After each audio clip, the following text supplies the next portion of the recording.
Welcome to Inside Economics. I'm Mark Sandy, the chief economist of Moody's Analytics, and I'm joined by one of my trusted co-hosts, Cris. Hey, Cris. Hey, Mark. Good to see you. Where's Marissa, our other co-host? She's traveling. We have a big conference next week, so she'll be here for that, and we have some internal meetings as well. So she's traveling. Yeah, I was just looking at the calendar. It feels like we got a lot of stuff going on next week. We do. Packed. All good stuff. All hands day, we call it. Does everyone call it all hands day? Is that like a universal thing? Industry term. Yeah. It is an industry term. Yeah. Okay. Meaning we bring in our colleagues from the rest of the country. I think this is the Americas, not the rest of the world, but that's right. And we spend at least a day together, and Marissa's coming in for that. And then we have a convening. Was convening the right word, or a conference, I guess, with clients in New York? Conference, yeah. The seven World Trade. That's Moody's HQ. That'll be fun in New York. Yeah, good. We'll miss her, but we have one of our other colleagues who always joins us the week of CPI, consumer price inflation. That's Matt Colyar. Hey, Matt, how are you? Hey, I'm doing very well. How are you, Mark? Well, I was doing okay until I got some FOMO. You told me you're on your way to see the Eagles play the Chiefs in Kansas City. That's right. That's why I'm incognito, off camera, headed to Kansas City in a couple hours. My friends and I that I went to basically kindergarten with, we do an away Eagles game every year, and that's this weekend. Can I be a friend, Matt? You think we're getting closer? This is a regular appearance on the podcast that's developed. That's my view. Okay, Cris, you're invited. Oh, is your friend's name Taylor by any chance? Or? Not any Taylors on this trip, no. Okay. But she is a PA girl, right? She is. There's a chance. Yeah. You make a great point. Didn't she grow up in Reading or something, Pennsylvania, somewhere in that area? That Do you know? Right. Sounds right. Yeah. Not too far away. Okay. And we have a guest, Jared Franz. Good to see you, Jared. You too, Mark. Thanks for having me. Great to be with you. Pardon me? Great to be with you. Oh, well, it's great to have you. I'll have to say, though, you're sitting somewhere in Los Angeles, right? That's kind of HQ for the Capital Group. That's where you are right now, right? That's right. I'm in sunny LA, though today it's a little cloudy, so we're not getting the sun vibes today. But yeah, it is Los Angeles. Well, I just have to tell you, Jared, you look more corporate than the rest of us do. I don't know I thought you're in LA. Shouldn't you be wearing? I don't know. What should he be wearing, Cris? It's definitely not what he's wearing. Well, sunglasses. Sunglasses. Yeah. No. Palm trees Mark, in the background. This is me every day. I'm nose down, hardcore. I'm pumping out macro reports. I'm doing data analysis. I never quit. Yeah, I know. You're as nerdy as we are. Thank God.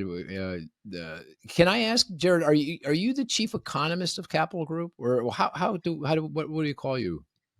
Well, we don't have a chief economist role at Capital Group, and that's one of our, I think, secrets is that we're very flat as an organization.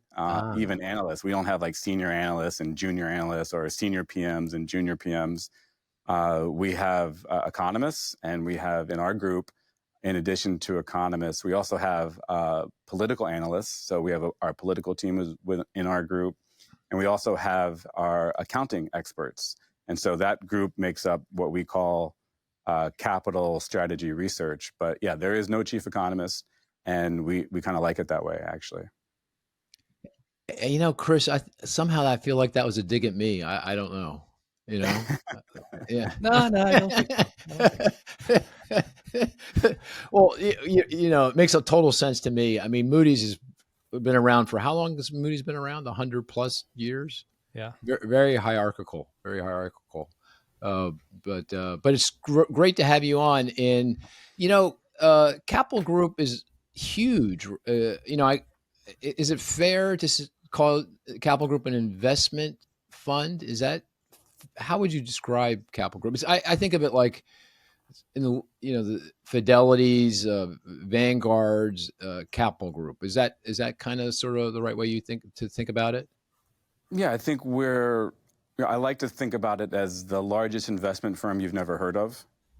And because we're over $3 trillion in assets, so Wow. that's pretty big. We're usually a top 3 owners in most countries for equities, for example. And so we're diverse, we're global, we're fairly large. But it actually kind of comes back to your prior point, Mark. The founders, the Lovelace family, came to LA to be differentiated, to be away from New York, to be away from the buzz, and to really curate this independent thinking. And so that's why we're here. We've had a history of being low key, not even, I mean, this would be, 5-10 years ago would be insane. We would never do something like this. But as the market has evolved, as the industry has evolved, and our clients want to hear more from us. And so we've evolved over time to be more, in tune and partnering with our clients in areas like this that we know they want to hear us. So appreciate you having me here. Yeah, it's a great company. My daughter works at Capital Group in London. You guys are global, of course, and she was in a program early on when she was at Cap Group and was kind of doing different rotations. I'm sure I'm describing this incorrectly, but I think the listener gets the gist. And you were one of her rotations, I think, and she thinks very highly of you, Jared. I'm not making that up. She really enjoyed working with you and learned a lot. And I was just listening in on the kinds of things you guys were working on. I think she's got like the best job on the planet, to tell you the truth. I wish I had her job. She, well, first of all, I was terrified when I learned that Azandi, I would be sponsoring Azandi in a rotation. I'm like, is your dad Mark? And so I was a bit terrified being, having to live up to the large expectations of the Zandi clan. So I'm fortunate that I didn't do anything wrong during that rotation. She did rotate with us in this group called Capital Strategy Research. She did a great job. She was part of our program that we call the CAP program, where we bring in graduates from college very early on, and it's a 2-year rotation. They rotate throughout the firm. We hope to, place them in the investment group that I'm in and that we are a part of. And that's what she did. And we did a project on macro, and the project was really related. And a lot of the work that I do at Capital is less about, marking to market where GDP is today and, where, what decimal place the CPI came under, but more about connecting why the macro environment matters for an equity portfolio, or why it matters for Caterpillar when you buy or sell Caterpillar, or why it matters for, Gen AI or something. So we're really long-term. And that's the project she worked on, really connecting some of this economic data with some of our equity holdings. Well, she had a wonderful experience, and still is having a wonderful experience at Cap Group. It's really been, and I just love chatting with her about what she's doing. And it's long equity, and it's just feels like the funnest thing on the planet to do for a living. So she's very lucky, and we're lucky to have you, Jared. Would you just, before we get down to the business at hand, and to your point, we're going to talk about artificial intelligence, AI, and the economy, because I know you've done a lot of work in that area, but a little bit of work to do before we get there on inflation and growth. But before we even do that, could you just give us a sense of your path? How did you get to Capital Group? Right. So I actually came here through T. Rowe Price. I was at T. Rowe for about 7 years-ish. I did a stint in between at Hartford, but I was at T. Rowe Price. I came in from T. Rowe on the fixed income side. So I was on the fixed income side, sat on the trading desk, responded to non-farm payroll reports on the first Friday of every month, all that fun stuff. And the opening came up at Capital Group. A friend of a friend actually told me about it, and hey, they need this economist. It's in Los Angeles. You want to interview? And I was like, yeah, I want to interview. And so I came for that. We went through like 20 rounds of interviews. They mistakenly hired me anyway, and I've been here for about 10 years. And so the difference, though, between T. Rowe and Capital is that I was on the fixed income side at T. Rowe and on the equity side at Capital. And I can't even begin to tell you how different those mentalities are, right? It's like night and day, right? It's doing what I call economic analysis, where you worry about what's to the right of the decimal point on fixed income. In equities, you're worried about just get me the sign right, plus or negative, and then if you can get the magnitude even better, to the left of the decimal point. So it's just a very different mindset, and it's really rewarding because something I think, like you, Mark, like just doing things differently, finding a purpose in terms of applying macro analysis it's just fun when it works. Well, very cool. So let's here we are. This is Friday, September 12th, and this week we got some economic data, mostly with regard to the kind of the headlines are around inflation, and most importantly, the Consumer Price Index (CPI). And hey, Matt, let me bring you into the conversation. Can you give us a quick rundown on the CPI numbers? Yeah. So headline Consumer Price Index came in at 0.4%. So that's the change from July to August. That was a little bit hotter than expectations. Looking at the components underneath, which we'll get to, I should say it's the fastest monthly pace we've had since January. And the year-over-year change at 2.9% is the fastest since January as well. So a bit of an overshoot, not, I think, anything terrifying, but certainly not the kind of surprise you want to see. Components underlying, energy jumped 0.7% from July to August. That was mostly the explanation for our forecast miss. We were a little bit lower at 0.3, as I said. Gas prices still relatively low, but drifted up a bit in the month. The more interesting position or point there is what's happening with the electricity market. Relatively small gain from July to August of 0.2%, but year over year, electricity prices are, as measured by the BLS, 6.2% higher. That's largely attributed to the mass demand coming from data centers, which are powering the huge investments into AI capabilities. So I think that's something worth paying attention to and getting an increasing amount of scrutiny.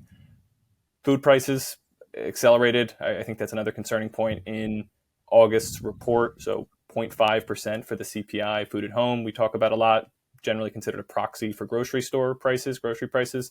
That is a 0.6% rise. That's fastest we've seen since 2023. That's post-Russia invasion of Ukraine, where you see a lot of food commodity prices go up.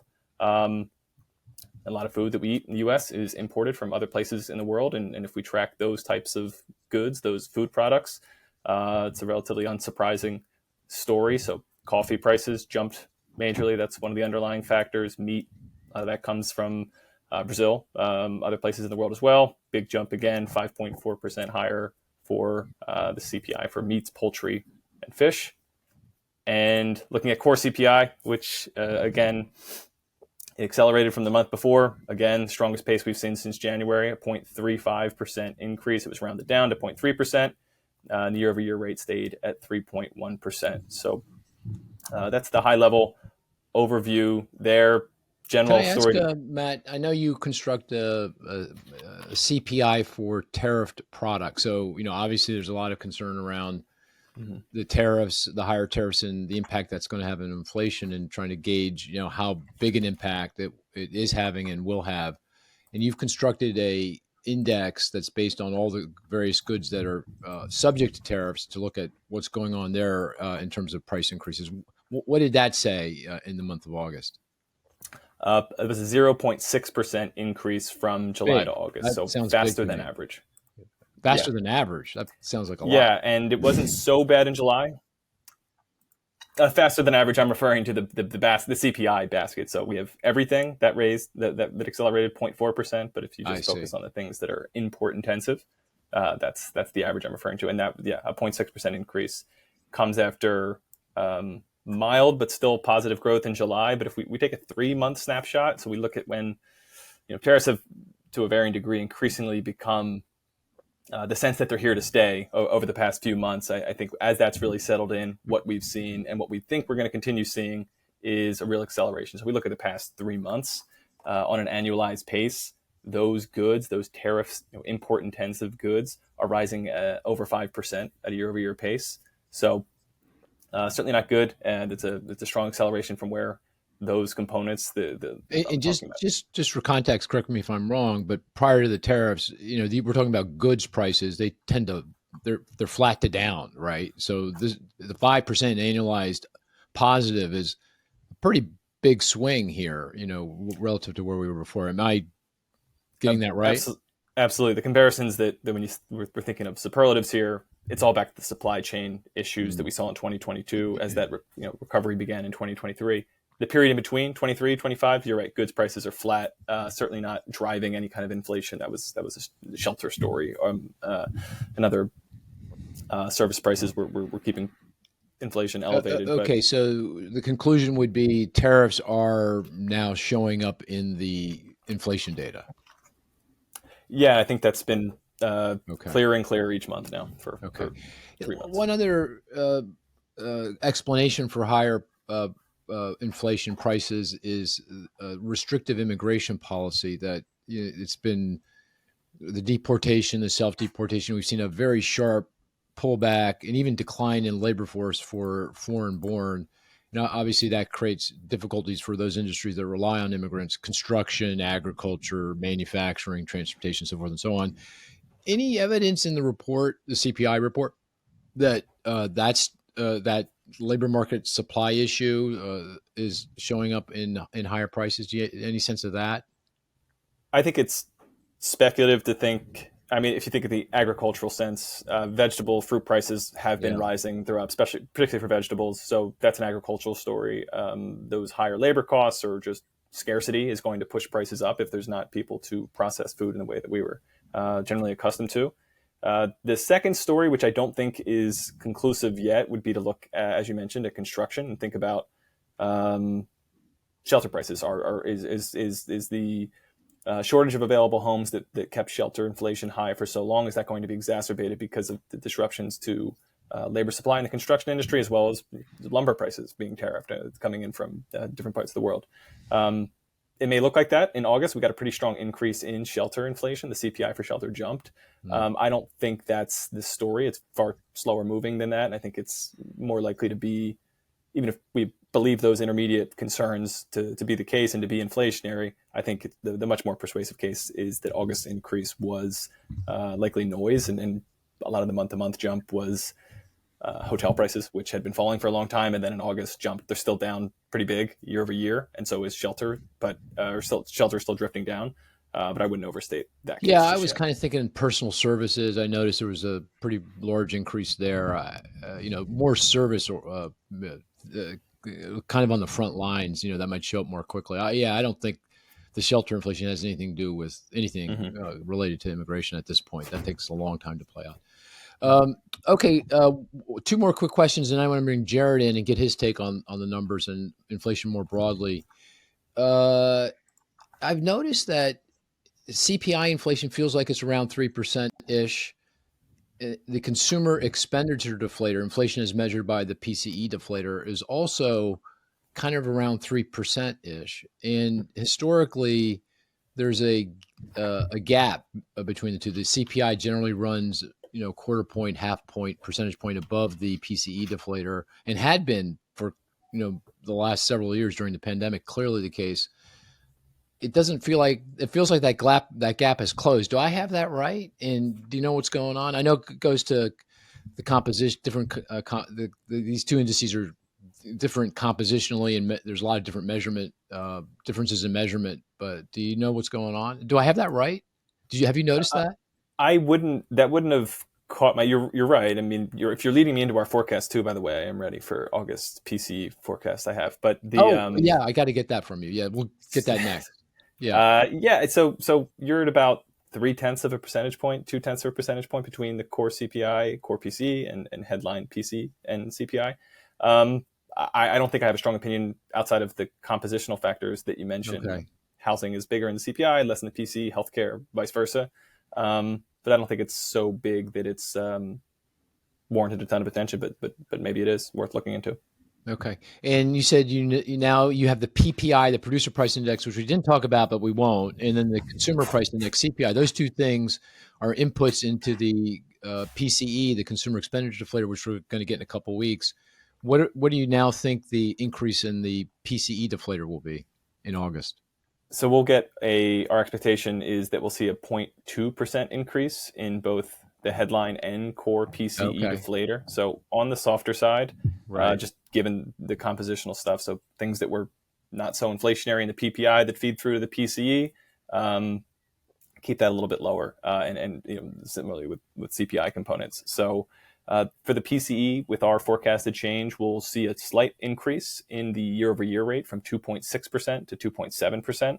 That's just given to 12-month comparisons, looking back at relatively soft growth this time last year. And the core PCE will stay at 2.9% year over year. So 0.2% less than the core CPI. So certainly a narrower gap than we're used to. I haven't encountered a great explanation why or that it's noticed that. But yeah, that's where we'll stand in August. Just the obvious point to make for folks, the core PCE deflator, the 2.9% year over year, is the kind of what the Federal Reserve is focused on when setting monetary policy in their 2% target. So we're at if we're at 2.9 and we stay there, that's about a point above the Fed's 2% target. Mm-hmm. Yeah. Exactly. Okay. All right. Jared, let me bring you in. What do you think about all these inflation numbers? How worried or nervous are you about any pickup of inflation here, any acceleration of inflation here in the next 6-12 months? I think Matt did a great job of going through the report, highlighting the important bits.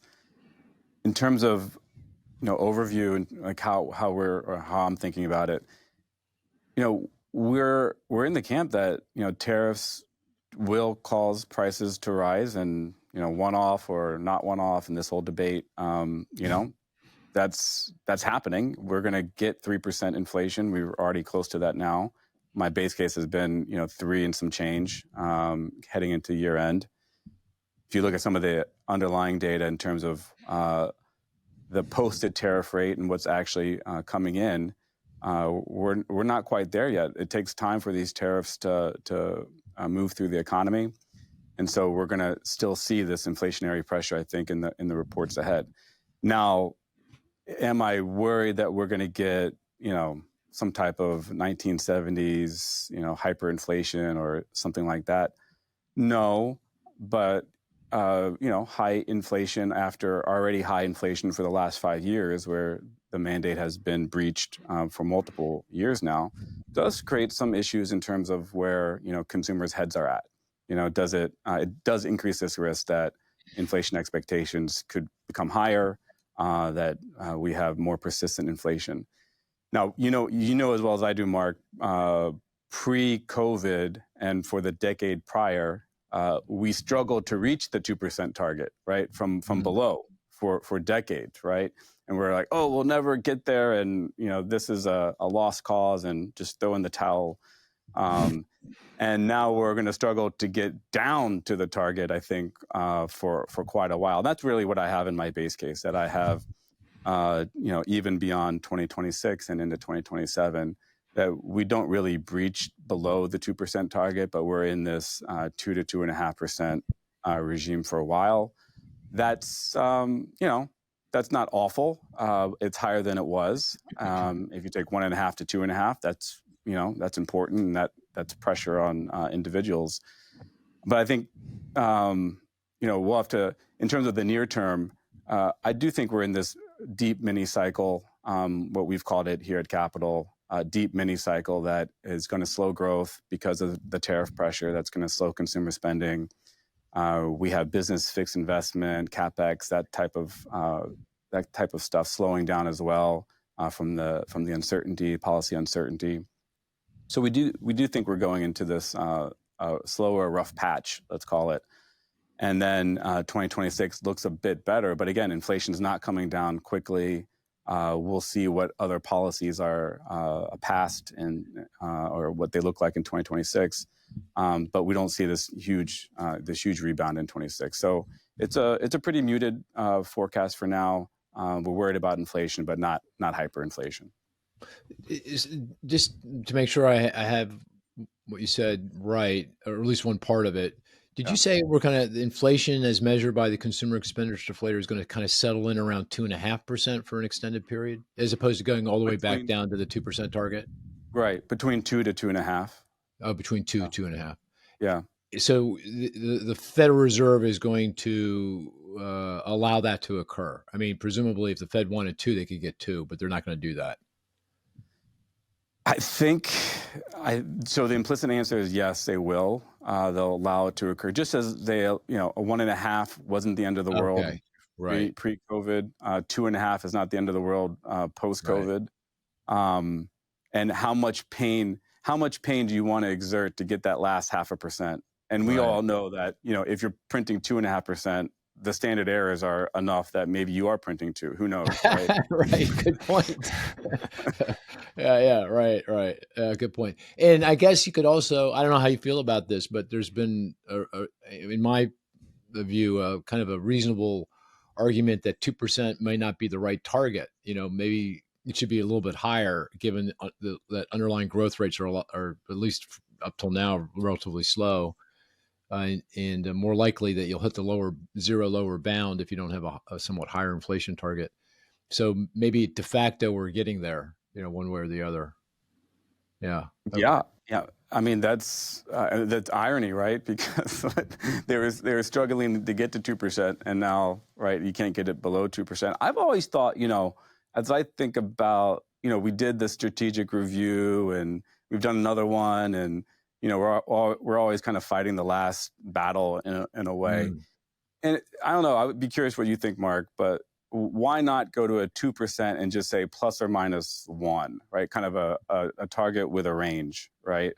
And, we're not going to react violently to, 2.5, but we're not going to react violently to 1.5, just to give some kind of uncertainty leeway to it, versus saying, we're going to hit 2 because we know we can hit 2, and we're going to do everything we can to get 2. I'm kind of toying with that idea, if that's a more reasonable way to approach it, given the uncertainty that we face ahead. What do you think? Yeah, I mean, I thought we kind of de facto got there when the Fed did the inflation averaging. That came out of the last review that they did back in 2020. If we're below that 2% target for an extended period of time, then it's okay to be above target for an extended period of time. And through the cycle, you might get 2. So it's not a hard and fast 2% at every point in time. It may be 2% over a period of time. And that felt flexible enough to me. It just feels like 2% is too low in the context of potential growth, real potential growth that, might be around 2% or maybe even lower. Although that may change, given AI, and we're going to come back to that and what that means for productivity growth. So, maybe this all becomes mute in the not too distant future. You did say, so just to make it concrete in my own mind, I know you said it, but I want to repeat it. You're thinking that inflation, let's say it's kind of around 3% ish, will migrate a bit higher here into the 3s, kind of low mid 3s over the course of the next 6-12 months because of the tariffs. And I'm putting words in your mouth, but I'll just put them. Immigration policy might be playing a bit of a role. But it's not going to be persistent. It's critical to watch inflation expectations to make sure that they don't increase. Certainly bond market inflation expectations.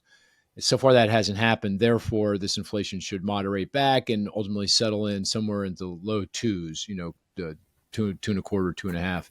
And that's kind of sort of where we'll stay, for the foreseeable future. Is that kind of got that right? Yeah. Roughly right? That's okay. Accurate. See, I'm a good student. I'm even better than my daughter. Don't you think? Don't you think I could my daughter have done that? I'm just asking. I'm just that. That was sure. You could be a capital group economist, Mark. Oh, damn. Really?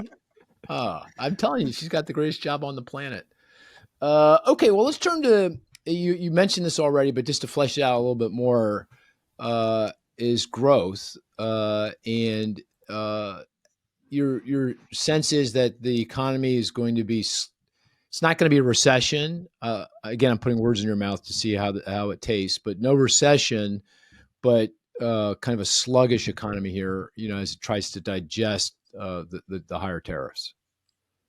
I think that's exactly right. Not a recession, but what I'll call a mini cycle. And it's for all the reasons you said. Tariffs slowing capital expenditures into this year. We think prices do have an impact. And so we've seen these cycles before. We've seen many cycles in the past. 2015 is a good example of a prior one. 1990s, if you want it, 1998 is a good example. That, at least in our empirical work, that if you look at these mini cycles relative to recessions, the big difference is that these mini cycles, they feel like recessions when you're going into them, and the service sector of the economy basically doesn't buckle. That is usually manufacturing-centric, goods-centric parts of the economy are the ones experiencing the pain, kind of like what we're seeing now. And so the service sector economy doesn't buckle. The key tenet of that is the labor market. And I think you and I would both agree that monitoring the labor market is important, and that's what's keeping you from going into recession. But that's exactly right. Now, I wouldn't go to the mat and say recession's not a possibility right here. It's certainly a possibility. I worry about it. But for right now, I'm not in the camp that we'll see some resilience. It's going to feel painful.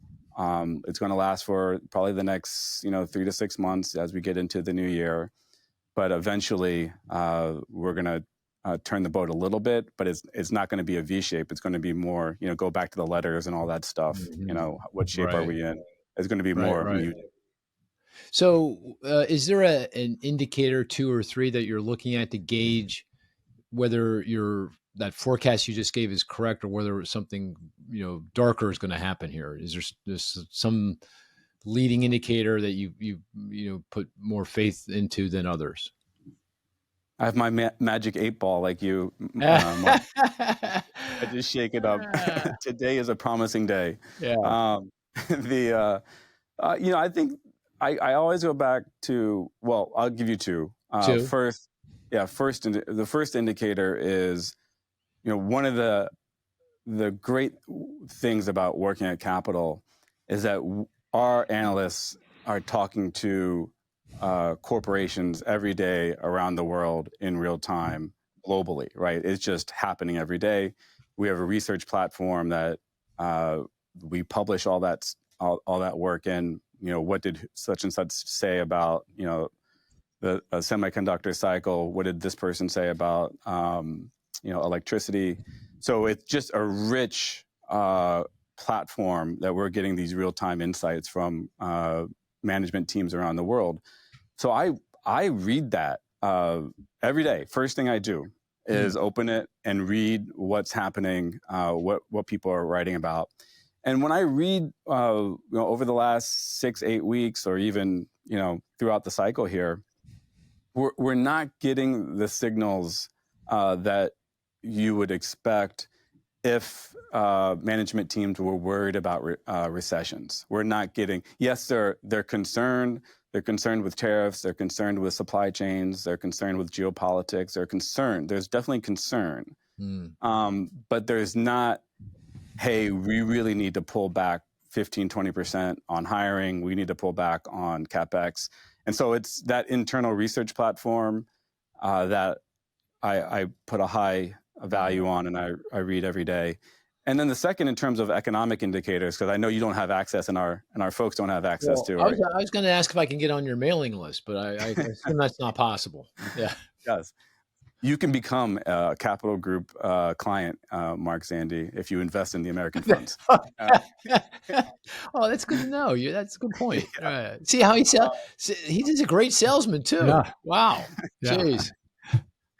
So the more tangible one, it's got to be the non-farm payroll report. That's the one. Payroll. If you put me on a desert island and you ask me what report do you want to monitor the U.S. economy every month, it would be the non-farm payroll report. It's just so granular, so rich with data, even with revisions, that it's got to be that one. So it's like what you've pointed out, the trend in labor force growth, the trend in job growth, where we are with the unemployment rate. And so I do focus on that. What industries are slowing, which are increasing, what's the diffusion, how many jobs are, which industries have actual job gains and how many of them are there. So yeah, it's the payroll report. Well, I mean, looking at that, we're right on the line, aren't we, between the recession and no recession? Yeah, I mean that's why we fortunately here at Capital we have many economists, and we debate this all the time. And one of my counterparts, Daryl Spence, is more bearish than me, and so we just constantly debate this U.S. outlook. And depending on which view you have in terms of where are we with this break-even unemployment rate, is it what's the break-even job growth so that the unemployment rate doesn't go up? Is that 25,000 a month, or is it 50,000 a month? Yeah, we're right there at 28. We're right there, and so I can't look at last month's payroll report and say that everything's fine. It's not fine, and we are. I would just say that I'm probably less pessimistic than others. I wouldn't characterize it as optimistic. It's just less pessimism in the near term. Can I? And this is a question I'm grappling with, so I don't know how to answer. I don't have an answer. I'm asking. Suppose break even job growth, and as you point out, that's the rate of job growth consistent with stable unemployment, went negative. I mean, because of the immigrant, we're seeing a large mass exodus of immigrants from the country. Instead of getting net positive, we're net negative. So therefore, we're now minus 25K, minus 30K per month. And therefore, the economy has to only generate minus. That means we're going to lose jobs. Isn't that what is that? Is that a recession, or how do you think about that? I mean, that's bothering me. I can't get my mind around that. But it's a possibility. I like the framing. It's almost like the NERP version of payrolls, right? Because when you're in the NERP, the negative interest rate policy world, right? The NERP world, everything turns on its head, right? So the less negative is then good, like you're saying. I haven't put pen to paper, but like what you're saying, and I would say generally though, like this world that we've been in for the last 5 years has been topsy-turvy, left is right, right is left, up is down. This just strange things happening in the economic data. At least that's how I've perceived them. Relationships that should hold aren't holding. Relationships that never held are holding now. And so it wouldn't surprise me that you could get a temporary world like that, where maybe break even payrolls is like negative 25, and if you're flat, you're actually okay. It's fascinating. It's a good question. It's a fascinating thing. I wouldn't say it's a good thing, right? I wouldn't say it's a healthy part of the labor market, but does it create a situation where you avoid a recession? And for us, I just go back to like NBER. How do they define a recession? One of the principal components is like the increase in the unemployment rate. In that world, you would have negative job growth, but no increase in the unemployment rate. Would they characterize that as a recession if other things like retail sales are doing okay? If overall income growth is doing okay, would they characterize it? I think it would be, they might get a 50-50 split on that one in the Supreme Court that judges recessions. Right. Yeah, I mean, it's pretty mind-numbing. Cris, I'm going to bring you in quickly, and then I want to get to artificial intelligence, because talk about mind-numbing. There's a lot of mind-numbing aspects to that too. I mean, you can envision a scenario where we're losing jobs because of the productivity gains contained by AI, but that we're getting GDP growth, we're getting retail sales growth, we're getting industrial production growth. So again, back into that weird world that we're talking about. But before we go there, let me let you weigh in, Cris. Yeah, I've been grappling with this myself. And the other element I've kind of been throwing in here, trying to figure out, is just with all the retirees, right? We have these structural demographic changes as well. Right. So that alone, right, would put downward pressure on job growth. You could certainly make a case, with the decline, further declines in immigration, that you go negative. And what does that mean? Not only for let's say the labor market, but then let's look at housing, or let's look at other parts. What's it going to look like when housing permits are going down? Not because there's anything particularly wrong. It's just structurally we don't need as many homes to be built. It's just a very different world we're going to be entering into, and how do we change our frame of reference here?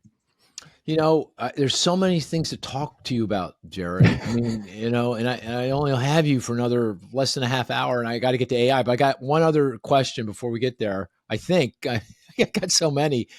Interest rates. So what does this all mean for the Fed, and for particularly the question I always get is the 10-year Treasury or long-term interest rates, because there's a lot of stuff going on there. So do you have a view on that, where the Fed's headed and where the 10-year is going? So coming into the year, kind of let's call it like this time last year, I had this year, another, so from where we are now, 50 basis points reduction in Fed funds rates because of the mini cycle view, because we are going to go into a rough patch. Historically, the Fed has reacted to mini cycles, and so they would react again now. And then I had 50 next year, and what I'm grappling with, to your point too, Mark, is that enough? Because the market is saying, another 50 next year is not enough, and in addition, it's starting to get more front loaded into 2026. So should I change that? Right now, I'm a little reluctant to do it. For a couple reasons. One, I think productivity growth is going to surprise us. I don't think we're going to go into a recession. I think some of the OBBB, the big beautiful bill, will have some upside into early 2026. So I'm not ready to do it. I'm wondering about it. On the 10-year Treasury, though, I have been flat wrong, so you should ignore everything I say about the 10-year Treasury. So, and I've been wrong in the way that I've thought a 10-year Treasury, given the bill that was passed, given where we are with fiscal policy in general, that we would be higher, that we'd be closer to 4.75 or even up to 5 by the end of this year, and we're not. And so I've been wrong about that. I got to think about, how to, either throw in the towel. Do I throw in the towel on it, or do I try to double down? But for now, so I would just take maybe my front end view with more weight than my 10-year view. Got it. I don't think I'd be as honest as you there, Jared. Definitely Cris would not be. Cris would, yeah. No, I'm only kidding. Cris wears his errors on his sleeve, so unlike me. Okay, so let's talk about artificial intelligence, AI. This is an area I know that you've been doing a lot of work in, and maybe I'll just just a very open-ended question. There's kind of my simplistic way of thinking about this in the context of the macro economy is there's two very different views of the world. You talk to technologists, folks in the AI world, I was having dinner with a bunch of banking clients, and there was the CEO of a major AI company. And these guys are so, from my prism, dystopic with regard to what it means for the labor market, meaning we're going to get a boatload of productivity growth, and this is going to wipe out lots of jobs, so many jobs that we're not going to be able to replace them fast enough, and we're going to have higher unemployment. Labor supply is not the issue. Not enough labor supply is not the issue. There's going to be a lot of labor supply. And then you got the other side of this that feels like it's coming on now more than it has up till now. It's taking the opposite perspective that maybe this thing's a bust, or it's certainly, maybe it's more like business as usual productivity growth. It's not like this game-changing kind of technology that's going to upend all kinds of business practices going forward. Is that a fair way of? Do you sense that kind of very bipolar kind of view of AI, and if that's right, where do you land in that bipolar world, or maybe I've got the frame wrong? No, I think in terms of the key debate and the key argument, I think that's exactly right. You have a lot of folks, and we have this debate routinely internally here at Capital. Is the downside is that this is all a bust. The idea that this is any type of thinking machine is absolutely crazy.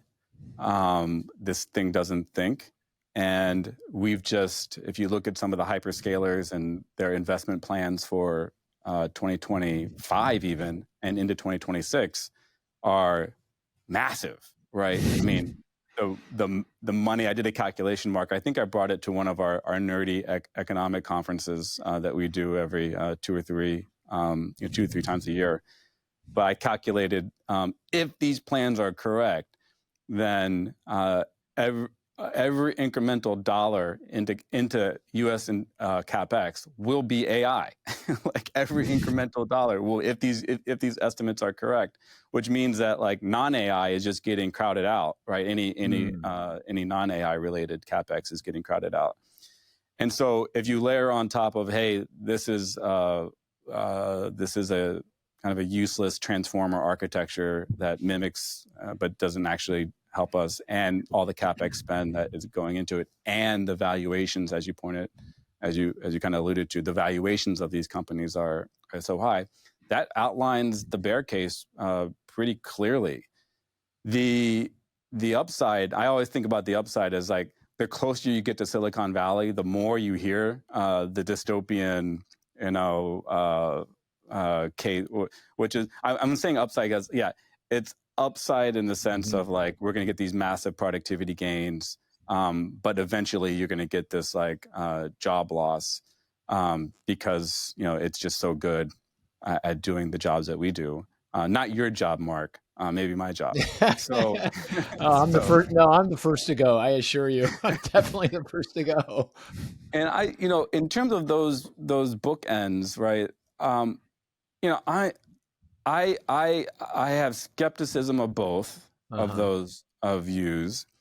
And the analogy I like to use is that for the downside, this is crazy. It'll never work, folks. There was a time in history where someone looked up at a bird and said, maybe we can build something like a bird and we can fly, right? And it happened, right? We had that happened, and the Wright brothers created it. And people will say, well, it's not a bird. It's not exactly like a bird. Therefore, it's useless. But this is not exactly like a human. It doesn't need to be human intelligence. It does. I think the bar is way too high to compare it to like it has to be human intelligence. I think it can be very useful, and airplanes are very useful because they bring people to and fro.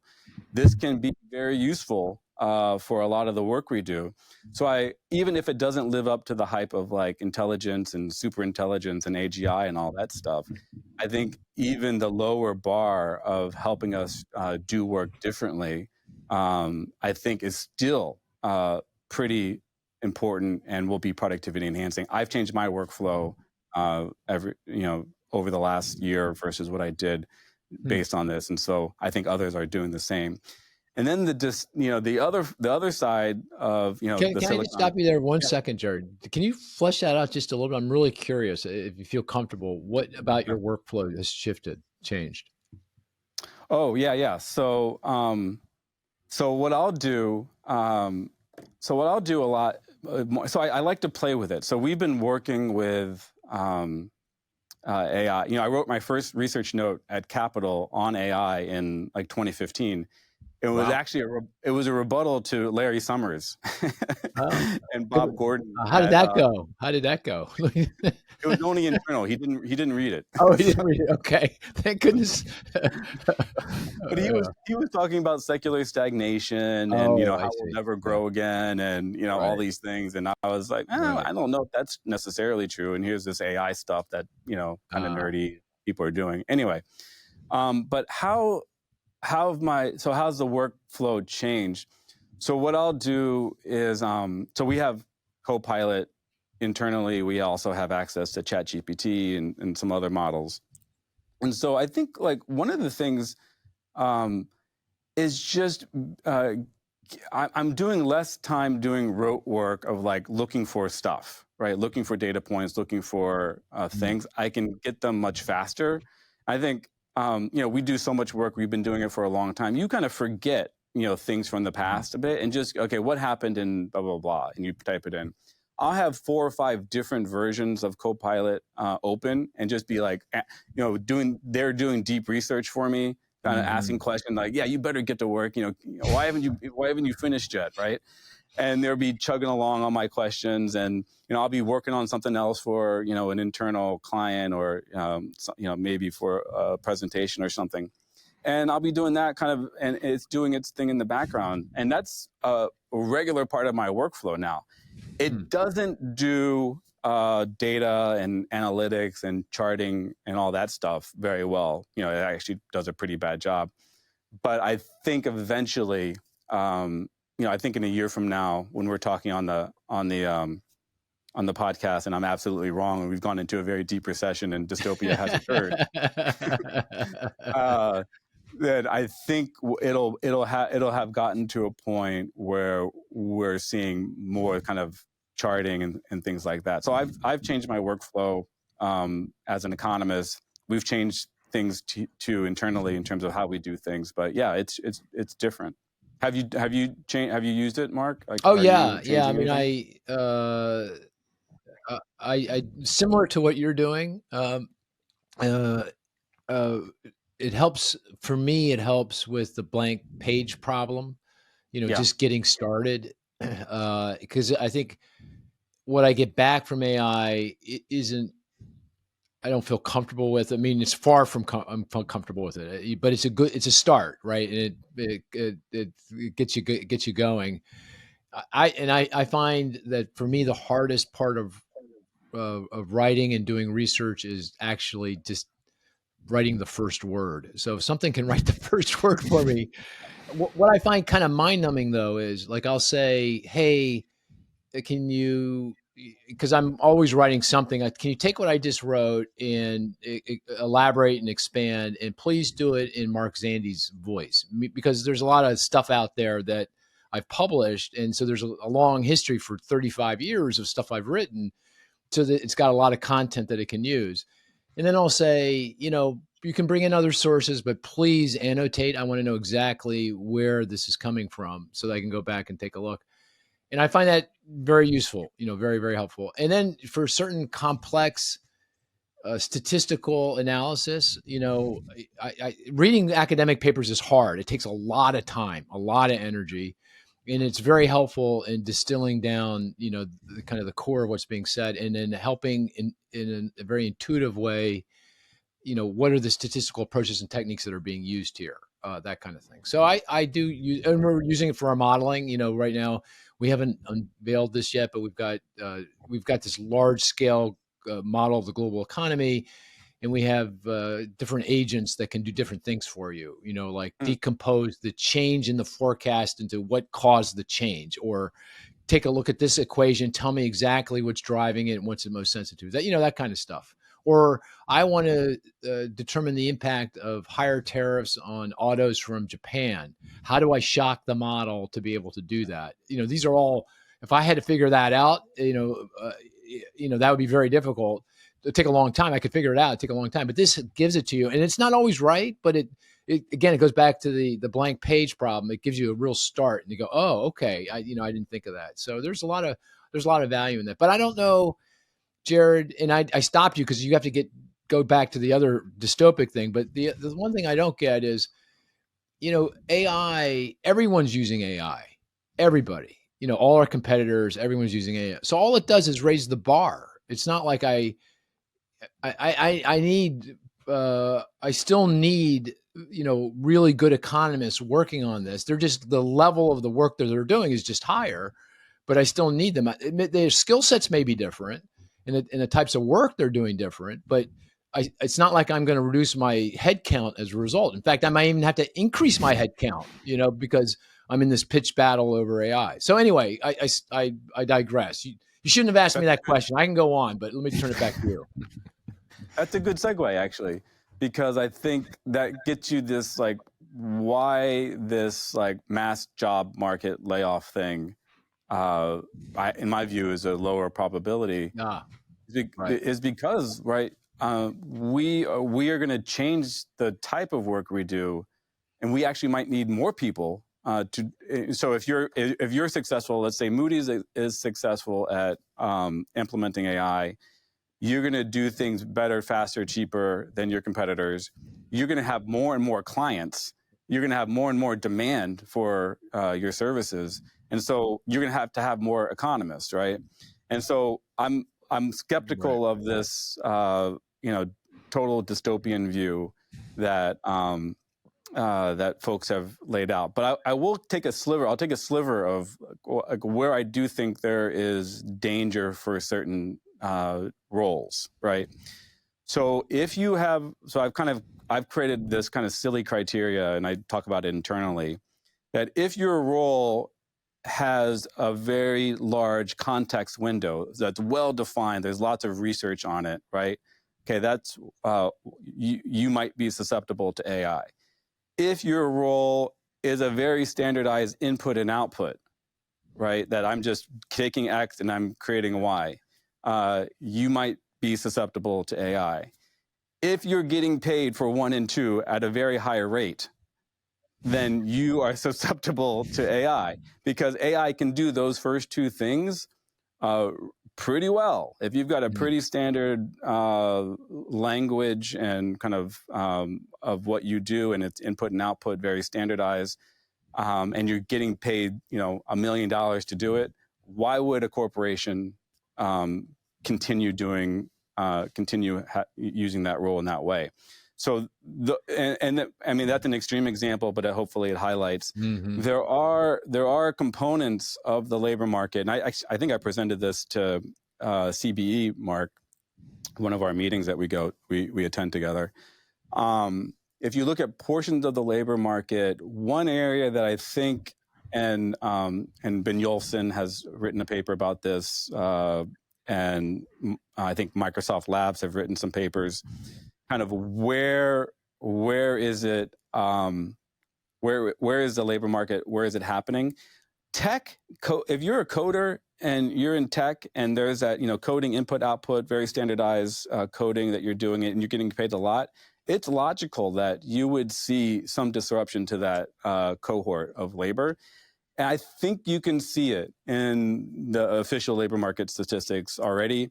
Right. Benjolfsson wrote the good paper about, younger software developers and call center folks are getting disrupted relative to older cohorts. But I think you can start seeing it in the data. But if you took that cohort of individuals of the labor market, it's relatively small relative to the 170 million people we have in the labor market. It's a pretty small cohort. But there will be some cohorts that get disrupted. And I think, to your point earlier, what do we do instead? I think we're going to be doing more value-added work on behalf of our companies and for our clients. I'm going to turn the conversation over to Cris in just a minute, but I want to try something on just to get your view. So we, when we we're producing forecasts, and it's an explicit forecast, that we put in a database that clients use. And so we have to have a quantitative view of what AI means for productivity growth, GDP growth, for jobs, and everything else. So let me just lay out the framework we have now, and I'm just curious whether you think it's a reasonable one or not. So without AI, of significant consequence. There's always been AI. I mean, I used a neural net back 35 years ago to figure out whether a bank was more discriminating in its mortgage lending. So that's a form of machine learning, a form of AI, not LLM, but so it's been around a long time. But let's assume a base level of that kind of technological innovation. Our forecast for non-farm business productivity over the next 5 years per annum is, say, 1.7% per annum, something like that. Yeah. If I put AI into the mix, that would get us to roughly 2.2%, per annum, something like that, non-farm business productivity, which, just to complete this and translate it into GDP, you have to overall productivity growth, including government, would be closer to 2. Labor force growth would be, maybe a quarter point per annum. So that gets you to potential growth, GDP growth of 2.25% per annum through the end of the decade. What do you think? Is that kind of in the ballpark where your mind is, or do you think it's bigger than that or smaller than that? Well, I'm shocked because you said you used a neural network, Mark. I can't believe it. Back in the day, so that's amazing. 1991. 1991. You're ahead of everyone. I mean, you should be, the AI evangelist for us all. I think people were using neural nets back then. It wasn't. I mean, they're not today's neural nets. They're 1991 neural nets, but it was actually quite useful because it actually uncovered interactive. I'm not going to go into detail, but it was helpful in that project. But anyway, I digress. No, that's useful framing, and I agree with you. Even when you go back to the history of AI, we've had these AI winters. We've had these hype cycles before. Even the 2014, 2015, when the machine, deep learning started coming out, we had a similar hype cycle, and it was a similar argument that all of our jobs are going to get, we're going to lose all our jobs because of AI. Didn't happen. But in terms of like where I am with productivity, I'd probably take the over on yours, Mark. Mm-hmm. I'd probably take the over. Not, and I struggle with this because before, I've kind of been the internal AI rah-rah person, like, hey, this is going to be big, and people are tired of listening to me and all that stuff, and they kind of roll their eyes when I say productivity. But what so I think it could be bigger, and I'll give you a couple of reasons. I would probably be like 2.5 to 3, something in that range, and it's feasible. We can get there. If you look at just to be concrete, Jared, 2.5 to 3 on what, non-farm business productivity? Okay, got overall productivity for the U.S. economy. Yeah, I think we could be there. And one of the things we've done internally and have taken some, Claude did a research paper, one of the AI companies, they did a good research paper. Microsoft Labs, I mentioned it before, Ben Yolson's paper, Stanford. If you take these papers and you start going through, where is the productivity increase coming from, and then mapping those to like labor market cohorts. And it's, this is not, it's a little hand wavy, it's hard to do, and just to get directional impact. Some of these tasks, you're getting like 30% jumps in productivity, right? Not every task, but some of these tasks, you're getting big jumps in productivity. And if you start mapping those to labor market sectors, you start getting relatively big numbers, because a lot of what white collar work does is like, writing and, doing things like you said, the blank page problem, right? Marketing, translating into different languages, it really accelerates some of those tasks. And so I think the ultra bullish folks, I think take it a little too far, where they say like almost every, 50% of labor market tasks have some, 50% of AI exposure, that they're getting like 4 or 5% productivity growth. But I think 2.5 to 3 is actually pretty reasonable. And I kind of base that on just the empirical work that we're getting from actual usage of, and the way they design these experiments are pretty cool, because they try to map like what, given a particular task, how much productivity are you getting from it? And so I think it's just been helpful to start triangulating on what those numbers look like. So I would take the over a bit, Mark. And what does that mean for jobs, Jared? Does it mean anything for jobs? I mean, I am not in the dystopian camp that we're going to lose a bunch of jobs. And I mean, the history of technological change is, on that side. I think it's actually, we might lose some cohorts of jobs, and perhaps the unemployment rate goes up, 10, 20 basis points because, we lose, I don't know, 200,000, cohorts that are exposed to AI in the near term. Right. But I think overall, I look out in the out years, I have an unemployment rate that's, 4-ish, roughly, as a rough equilibrium. And maybe maybe AI actually enhances job search and matching in a way that we haven't been able to do in the past. And so maybe the U-star, the equilibrium unemployment rate, it actually goes down, or something. So there's just a lot of, yeah. Interesting.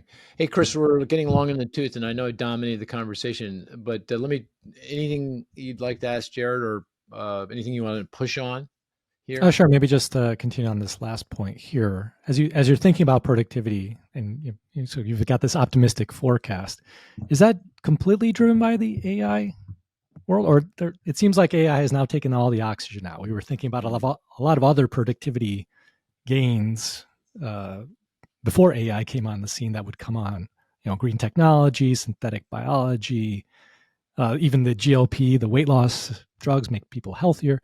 Have we lost sight of all those other kind of innovations in the background, or is that kind of baked into your forecast here? It's a good point. It's so dominated everything. So going back 10 years ago, my more optimistic productivity view has been based basically on an AI view that I think AI is going to surprise, and I think it's going to be stronger than we think, and for everything we've discussed.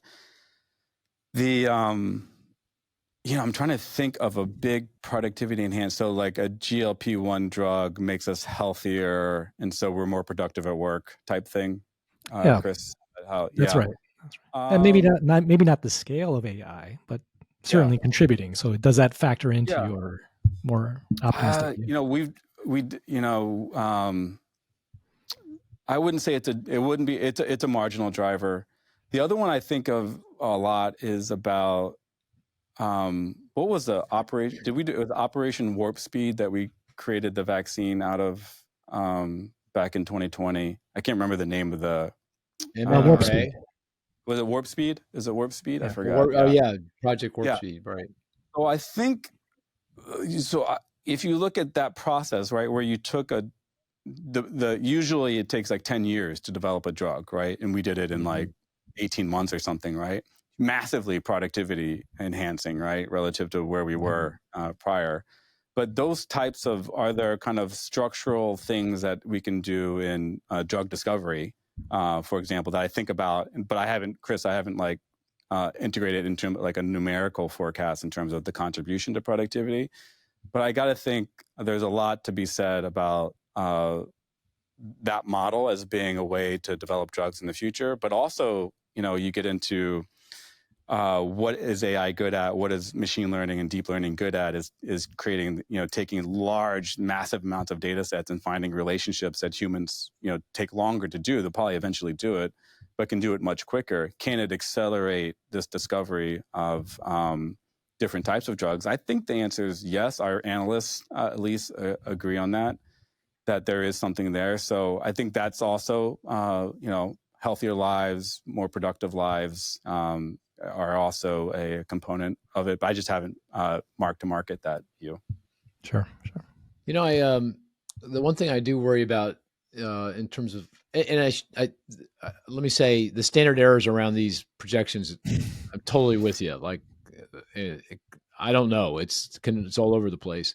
But the one thing I worry about on the downside is, and I can just feel this from my own experience, and this goes to a point you're making about crowding out. You're taking all these resources away from what I call business as usual productivity enhancing activities things that I know with a reasonably high probability are going to win. They're going to give me a single, maybe a double. They're not going to give me the home run, but I'm going to get productivity gains. But if I'm not investing in those things and putting those resources over here to hit the home run in AI, I better hit that home run. Otherwise, I got a problem. Right? No? That's a good point. Yeah. Yeah. Yeah. And you see this, there's going to be disillusionment, right? And we saw this in like 2015, 2016, where, deep learning was going to be the big thing and it fizzled a bit. But for the most part, enterprises aren't ready. It's not like you just bring in an LLM and you just press a button and then, magic works, right? Like it just doesn't work like that. That there is a lot of data infrastructure. There's a lot of context learning. There's a lot of just really grunt work, right? Trench warfare, right? That you got to do it correctly. So I do think there's going to be disillusionment. And I think there was some kind of stuff circulating about 85% of corporate America is disappointed with their pilots of AI or something like that. I think it's probably overstated, but it's really hard to do. And if you, like you said, Mark, if you're putting all your resources to hitting this home run when there's a lot of singles out there, I think that's also dangerous as well. And so, yeah, I do resonate with that. That you gotta. I think we can walk and chew gum. You do this normal stuff in business and kind of experiment on the edges. There's time to do this. We're still in the early innings, and just preparing the business for it is, I think, the most important thing. Well, this is a wonderful conversation. I really appreciate it, Jared. And there's, as I said earlier, there's just so many questions I have for you. So maybe we can get you back on. I'm not sure whether I'm hoping you're right about AI and productivity growth or not.